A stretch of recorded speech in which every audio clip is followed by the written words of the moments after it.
सेकमाइदा लैबा Neelpadma higher secondary school की वाल थेंगलुबदा निंखाइख्रे स्कूल सु संगोंदगी हेना साथीरमले स्कूल असी सेंगबटबदा सेनरीबा ठिकादार कंट्रैक्टर ना मियामदा सेंगदोरकपगा लोइनना MSF ता चंगजरकदबने रोशन मणिपुरी स्टूडेंट फेडरेशन MSF ना अखोई लाइरिक निंथिना तमसी हाइबा पांडमदा ngarang सेकमाइदा लैबा नीलपद्मा हायर सेकेंडरी स्कूल की फिबम यंगसलुरबा तुंगदा स्कूल असी फिबम सारमदबदगे ngasi amuk hanna yangsinkhre ngasi amuk hanna school असी की फिबम यंगसलुबदा स्कूल असी की अकोइबदा खारिबा चेकी वाल थ्रोक थ्रोक नोमबगा लोइनना थेंगलुबदा लोइना निंखाइख्रे लोइनना स्कूल अदुबु संगोंदगी हेना साथीना मोटपगा लोइनना स्कूल अदुबु खारिबा वाल सिंग लोइना काइबना महिरोई सिंग फौदोक फौजिन सानफम ओइदुना लैरमले खोंगचत असिगी मतंगदा MSF की जनरल सेक्रेटरी हिजम रोशन पाउमी सिंह हाई स्कूल असी अमुक हन सेम साबने स्कूल असिगी फिबम अदुकी मतिक मवोंग मरिल तारमदबगा लोइनना स्कूल अदुगी खारी बच्चे की फगलांग सिंह खजिक्तंग पाइरुबदा चेना साबदोंगना थ्रोक थ्रोक नोमले मदुदा फेडरेशन असिगी थोंगमी सिंगना खजिक्तंग इल्लुबदा चेकी फगलांग अदु लोइना किंथरखी असिगुंबा स्कूल असिदा महिरोई सिंगना चंगलक्लबा मतमदा करी थोकलगदगे हाइना हंगलदुना महिरोई सिंगिदमक सारिबा स्कूल असे मतौ करमना साबनो हाइनसु हंखी लेंगाक असिगी स्कूल फगरनसी मिशन कदाइदा सटख्रबगे हाइनसु हंगलदुना स्कूल असिबु सारिबा कंट्रैक्टर अमदे ठिकादारना अथुबा मतमदा लेबाक मियामदा सेंगदोकदबने लोइनना अथुबा मतमदा MSF ता संजरकदबने क्वालिटी मेंटेन तौदना स्कूल असी मथोंग मरम खंगदना साजिलिबसे करी मरम गिनो हाइना हंगलदुना महाकना मखा ताना हाई लेंगाक असिगी स्कूल फगरनसी मिशन कदाइदा सटख्रबगे ओइरमलिबा स्कूल असिगी मवोंग मतौ असे अंगकपने स्कूल असिगी अकोइबदा खारिबा फगलांग सिंह थेंगलुबदा थ्रोक थ्रोक नोमना सारिबा खुसा असिना महिरोई सिंह करी थोकलगदगे हाइबा तंबंगमदे MSF की लाइरिक निंथिना तमसी हाइबा पांडमदा फेडरेशन असिना सर्वे चथबने फेडरेशन असिना चटलिबा सर्वे असे COVID-19 गा मरी लेनना चटपने मरम अदुना स्कूल हांगलिबा अथॉरिटी सिंगनसु बॉडी टेम्परेचर ओलगा स्कूल दा चंगहनबा मार्क्स टेम्परेचर फजना थंबीबा अमदे हैंड सैनिटाइजर सु थंबीनबा MSF ना अपील तौरकले कोसेम के चेयरमैन अमदे सेक्रेटरी दा लुपना थमखिबा वाफम थबकता ओंथोक्तबा तराइना लौदे PWG Marxist centre council of higher secondary education Manipur कोसेमदा सनैनबा वाफम सिंह थोक्तुना मियामदा लैतादबा अमा थोगलिबा अदु people's war group PWG Marxist centre ना मियोय अहुमना साबा टीम अमना कुपना यंगसिल्लबा मतुंगदा थोकलिबा चयेनबा अदुगी हौरकफम अमदे मसिदा सेनरीबा सिंह लैबाक मियाम खंगना सक्ताख्रबा मतुंग कोसेम की चेयरमैन अमदी सेक्रेटरी दा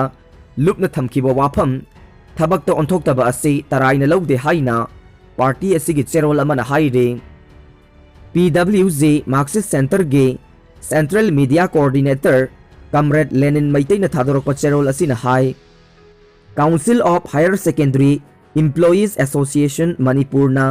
ngasi फावबदा हौरकलिबा महिरोई कयागिदमक कथोक्तुना लाकली हाइबा लुप असिना कुपना खंगे अदुबु काउंसिल मनुंगदगे मियोई निपालना एम्प्लॉई खरदगी सनखाई तौदुना मीडियाबु मसक थियनबा मीडियागे माइखुम उप खरदा अमदे लैपा की थबक तोक्सिनदुना तोंगान तोंगान मियोई सिंगदा ब्लैकमेल तौरिबा लुप अमदा सेल पिदुना कोसेम ऑफिस पु मिंगसत थियनबा तौरिबा असे सुमथोकपदा एसोसिएशन ना अचुंबगी तमक थौदांग लौगदबने चेरोल असिना हाई पार्टी असिना कोसेम दा लैतादबा अमा लैहनबदा चाउंगना थौदांग लौरिबा मियोई निपाल असे मसा मसाना याजना कोसेम की थौमी ओइबदगे तोकपा नत्रगा चेयरमैन अमदी सेक्रेटरीना थौदांग लौदुना मखोइबु थबक्तगे लौथोकनबा खंगनखिबा लैरबसु लुप असिना खंगनखिबा चयोल अमा हेलबा फावबदा थबक्तगी लौथोकपगी महुत्ता कैजुअल लीड पिथोकलिबा असिगी नुंगदा लैरिबा अर्थ असि करिनो हंगलोइदबगे मरम लैब्रा हाइना हंगलकले माइक्रो गैंग असिना मसाना तौजखिबा अरानबा सिंह याजदुना लैपाक मियाम अमदे पार्टी दा ngakpiyu हाइबगी महुत्ता लैंगाक असिदा चंगजदुना ꯂꯥꯜꯍꯧꯕꯒꯤ ꯀꯤꯍꯟ ꯈꯪꯍꯟꯕ ꯂꯩꯔꯦ ꯁꯦꯀ꯭ꯌꯨꯔꯤꯇꯤ ꯄꯤꯕꯤꯌꯨ ꯍꯥꯏꯅ ꯅꯤꯕꯅ ꯀꯥꯟꯅꯕꯒꯤ ꯃꯍꯨꯠ ꯑꯩꯈꯣꯏꯅ ꯗꯨꯝ ꯃꯁꯥꯅ ꯃꯁꯥꯒꯤ ꯃꯃꯪ ꯇꯧꯖꯕ ꯑꯣꯏꯅ ꯊꯣꯛꯀꯅꯤ ꯍꯥꯏꯕꯁꯤ ꯅꯤꯡꯁꯤꯡꯒꯗꯕꯅꯤ ꯂꯨꯞ ꯑꯁꯤꯅ ꯍꯥꯏꯔꯤꯕ ꯒꯦꯡ ꯃꯦꯝꯕꯔꯁꯤꯡ ꯑꯁꯤꯒꯤ ꯃꯊꯛꯇ ꯍꯧꯖꯤꯛ ꯈꯨꯠ ꯊꯥꯕꯗ ꯈꯨꯗꯣꯡꯆꯥꯕ ꯋꯥꯠꯂꯒꯁꯨ ꯃꯇꯥꯡ ꯃꯇꯝ ꯑꯃꯗ ꯍꯦꯛꯇꯃꯛ ꯈꯨꯠ ꯊꯥꯕ ꯉꯝꯕꯒꯤ ꯄꯥꯡꯒꯜ ꯑꯗꯨ ꯂꯨꯞ ꯑꯁꯤꯒꯤ ꯑꯔꯕꯥꯟ ꯑꯣꯄꯔꯦꯁꯟ ꯇꯤꯝꯗ ꯂꯩ ꯍꯥꯏꯕ ꯀꯥꯎꯗꯕꯅ ꯌꯥꯏꯐꯕ ꯑꯣꯏꯒꯅꯤ ꯂꯨꯞ ꯑꯁꯤꯅ ꯋꯥꯔꯣꯜ ꯊꯣꯛꯂꯤꯕ ꯅꯨꯃꯤꯠ ꯑꯁꯤꯗꯒꯤ ꯄꯥꯔꯒ ꯅꯨꯃꯤꯠ 5ꯅꯤ ꯐꯥꯎꯕꯒꯤ ꯃꯅꯨꯡꯗ ꯃꯤꯑꯣꯏ 9 ꯑꯁꯤꯕꯨ ꯀꯣꯁꯦꯝꯒꯤ ꯆꯦꯌꯔꯃꯦꯟ ꯑꯃꯗꯤ ꯁꯦꯀ꯭ꯔꯦꯇꯔꯤꯅ ꯊꯕꯛꯇꯒꯤ ꯂꯧꯊꯣꯛꯀꯗꯕꯅꯤ ꯀꯔꯤꯒꯨꯝꯕ ꯍꯥꯏꯔꯤꯕ ꯃꯇꯝ ꯑꯁꯤꯗ ꯂꯧꯊꯣꯛꯇ꯭ꯔꯕꯗꯤ ꯃꯗꯨꯗ ꯂꯥꯛꯄ ꯑꯐꯐꯠꯇ ꯈꯨꯗꯤꯡꯃꯛ ꯃꯈꯣꯏ 9 ꯑꯃꯗꯤ ꯆꯦꯌꯔꯃꯦꯟ ꯁꯦꯀ꯭ꯔꯦꯇꯔꯤꯅ ꯄꯨꯖꯒꯗꯕꯅꯤ ꯍꯥꯏꯅꯁꯨ ꯆꯦꯔꯣꯜ ꯑꯁꯤꯅ ꯃꯈꯥ ꯇꯥꯅ ꯐꯣꯡꯗꯣꯔꯛꯂꯤ ꯁꯂꯥꯏ ꯊꯤꯡꯈꯤꯕꯗꯒꯤ ꯁꯂꯥꯏꯗ ꯏꯟꯚꯦꯁꯠ ꯇꯧꯔꯨꯕ ꯏꯟꯚꯦꯁꯇꯔꯁꯤꯡ ꯋꯥꯕꯅ ꯈꯝ ꯊꯦꯡꯂꯦ ꯀꯦꯄꯤꯇꯦꯜ ꯍꯟꯗꯣꯛꯍꯟꯕ ꯄꯥꯝꯕ ꯏꯟꯚꯦꯁꯇꯔꯁꯤꯡꯅ ꯀꯦꯄꯤꯇꯦꯜ ꯍꯟꯗꯣꯛꯍꯟꯅꯕ ꯑꯩꯈꯣꯏ ꯄꯨꯟꯅ ꯀ꯭ꯂꯦꯝ ꯇꯧꯃꯤꯟꯅꯁꯤ ꯌꯨꯅꯤꯌꯟ ꯁꯂꯥꯏ ꯊꯤꯡꯖꯤꯟꯈꯤꯕꯗꯒꯤ ꯁꯂꯥꯏꯗ ꯏꯟꯚꯦꯁꯠ ꯇꯧꯔꯨꯕ ꯏꯟꯚꯦꯁꯇꯔꯁꯤꯡ ꯋꯥꯕꯅ ꯈꯝ ꯊꯦꯡꯂꯦ ꯍꯤꯔꯝ ꯑꯁꯤꯒꯤ ꯃꯇꯥꯡꯗ ꯁꯂꯥꯏ ꯄ꯭ꯔꯃꯣꯇꯔꯁ ꯌꯨꯅꯤꯌꯟꯅ ꯁꯤꯟꯗꯨꯅ ꯃꯅꯤꯄꯨꯔ ꯄ꯭ꯔꯦꯁ ꯀ꯭ꯂꯕꯇ ꯄꯥꯡꯊꯣꯛꯄ ꯄꯥꯎꯒꯤ ꯃꯤꯐꯝ ꯑꯃꯗ ꯌꯨꯅꯤꯌꯟ ꯑꯁꯤꯒꯤ ꯀꯟꯚꯦꯅꯔ ꯁꯨꯅꯤꯜꯗ꯭ꯔꯣ ꯂꯥꯏꯁ꯭ꯔꯝꯅ ꯄꯥꯎꯃꯤꯁꯤꯡꯗ ꯍꯥꯏ ꯌꯨꯅꯤꯌꯟ ꯑꯁꯤꯅ ꯁꯂꯥꯏꯗ ꯀꯦꯄꯤꯇꯦꯜ ꯍꯟꯗꯣꯛꯄꯤꯌꯨ ꯍꯥꯏꯅ ꯐꯦꯁ 3 ꯊꯣꯛꯅ ꯏꯟꯚꯦꯁꯇꯔꯁꯤꯡꯒꯤ ꯂꯤꯁ ꯄꯤꯁꯤꯟꯗꯨꯅ ꯀ꯭ꯂꯦꯝ ꯇꯧꯈ꯭ꯔꯦ ꯑꯄꯨꯟꯕ ꯏꯟꯚꯦꯁꯇꯔ 1,163ꯅ ꯀꯦꯄꯤꯇꯦꯜ ꯍꯟꯗꯣꯛꯄꯤꯌꯨ ꯍꯥꯏꯅ ꯀ꯭ꯂꯦꯝ ꯇꯧꯈ꯭ꯔꯦ ꯑꯗꯨꯕꯨ ꯁꯂꯥꯏꯅ ꯊꯥ ꯑꯁꯤꯒꯤ 2ꯗꯒꯤ ꯍꯥꯟꯅꯒꯨꯝ ꯅꯣꯔꯃꯦꯜ ꯐꯪꯁꯟ ꯇꯧꯖꯔꯒꯅꯤ ꯍꯥꯏꯗꯨꯅ ꯊꯥ ꯑꯁꯤꯒꯤ 2ꯗ ꯉꯥꯏꯍꯟꯈꯤ ꯑꯗꯨꯕꯨ ꯑꯦꯄ꯭ꯔꯤल 2 ꯌꯧꯗ꯭ꯔꯤꯉꯩꯗ ꯁꯃꯔꯖꯤꯠ ꯅꯥꯔꯦꯡꯕꯝ NIAꯅ ꯐꯥꯗꯨꯅ ꯃꯅꯤꯄꯨꯔꯗ ꯄꯨꯊꯣꯔꯛꯂꯒꯅꯤ ꯇꯥꯕꯗꯒꯤ ꯍꯧꯈꯤꯕ ꯃꯥꯔꯆꯀꯤ ꯆꯩꯆꯠ 29ꯗ ꯌꯨꯅꯤꯌꯟ ꯑꯃꯗꯤ ꯁꯂꯥꯏ ꯑꯦꯛꯁꯟ ꯒ꯭ꯔꯨꯞꯅ ꯁꯤꯟꯗꯨꯅ ꯑꯆꯧꯕ ꯔꯦꯂꯤ ꯑꯃ ꯆꯠꯇꯨꯅ ꯁꯤꯗ ꯃꯦꯃꯣꯔꯦꯟꯗꯝ ꯄꯤꯁꯤꯟꯈꯤ ꯃꯍꯥꯛꯅ ꯍꯥꯏ ꯊꯥ ꯑꯁꯤꯒꯤ ꯆꯩꯆꯠ 2ꯗ ꯇꯦꯔꯥ ꯁꯌꯥꯡ ꯄꯨꯈ꯭ꯔꯤ ꯃꯄꯥꯜꯒꯤ ꯎꯁꯥ ꯕꯥꯕꯟ ꯀꯝꯃ꯭ꯌꯨꯅꯤꯇꯤ ꯍꯣꯜꯗ ꯈꯨꯗꯛꯀꯤ ꯑꯣꯏꯕ ꯃꯤꯐꯝ ꯑꯃ ꯄꯥꯡꯊꯣꯛꯇꯨꯅ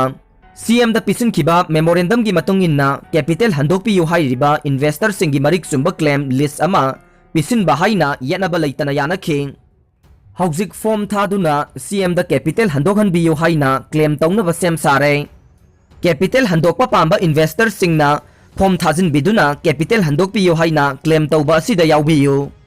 ꯑꯩꯈꯣꯏ ꯄꯨꯟꯅ ꯀ꯭ꯂꯦꯝ ꯇꯧꯃꯤꯟꯅꯁꯤ victim ꯑꯣꯏꯍꯧꯔꯕ ꯏꯟꯚꯦꯁꯇꯔꯁꯤꯡꯅ ꯀꯦꯄꯤꯇꯦꯜ ꯍꯟꯗꯣꯛꯄꯤꯌꯨ ꯍꯥꯏꯅ ꯄꯨꯟꯅ ꯀ꯭ꯂꯦꯝ ꯇꯧꯕꯒꯤ ꯐꯣꯝ ꯊꯥꯖꯤꯟꯕꯒꯤ ꯑꯣꯏꯅ ꯁꯦꯜ ꯂꯧꯗꯦ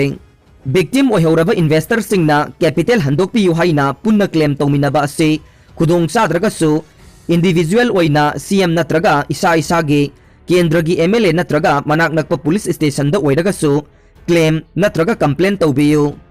ꯀ꯭ꯂꯦꯝ ꯇꯧꯕ ꯍꯥꯏꯕꯁꯤ ꯏꯟꯚꯦꯁꯇꯔꯁꯤꯡꯒꯤ ꯍꯛꯅꯤ ꯏꯁꯥꯒꯤ ꯍꯛ ꯁꯤꯖꯤꯟꯅꯗꯨꯅ ꯋꯥꯅ ꯍꯨꯃꯥꯡ ꯃꯃꯜꯅ ꯇꯥꯟꯁꯤꯟꯗꯨꯅ ꯊꯝꯈꯤꯕ ꯁꯦꯜ ꯑꯗꯨ ꯃꯥꯡꯈꯤꯗꯅꯕ ꯍꯣꯠꯅꯃꯤꯟꯅꯁꯤ ꯍꯥꯏꯅꯁꯨ ꯑꯄꯤꯜ ꯇꯧꯔꯛꯂꯤ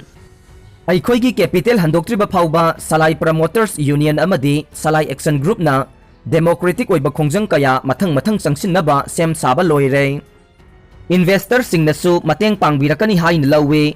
CMꯅꯁꯨ ꯌꯥꯔꯒꯗꯤ ꯍꯥꯏ ꯂꯦꯚꯦꯜ ꯀꯃꯤꯇꯤꯅꯆꯤꯡꯕ ꯁꯦꯝꯕꯤꯗꯨꯅ ꯁꯤꯁꯇꯦꯝ ꯅꯥꯏꯅ ꯀꯦꯄꯤꯇꯦꯜ ꯍꯟꯗꯣꯛꯄꯤꯅꯕ ꯁꯤꯟꯕꯤꯅꯕ ꯑꯄꯤꯜ ꯇꯧꯔꯗꯨꯅ CMꯅ ꯏꯟꯚꯦꯁꯇꯔꯁꯤꯡꯒꯤ ꯑꯋꯥꯕ ꯀꯣꯛꯍꯟꯕꯤꯌꯨ ꯍꯥꯏꯅꯁꯨ ꯃꯍꯥꯛꯅ ꯃꯈꯥ ꯇꯥꯅ ꯐꯣꯡꯗꯣꯛꯈꯤ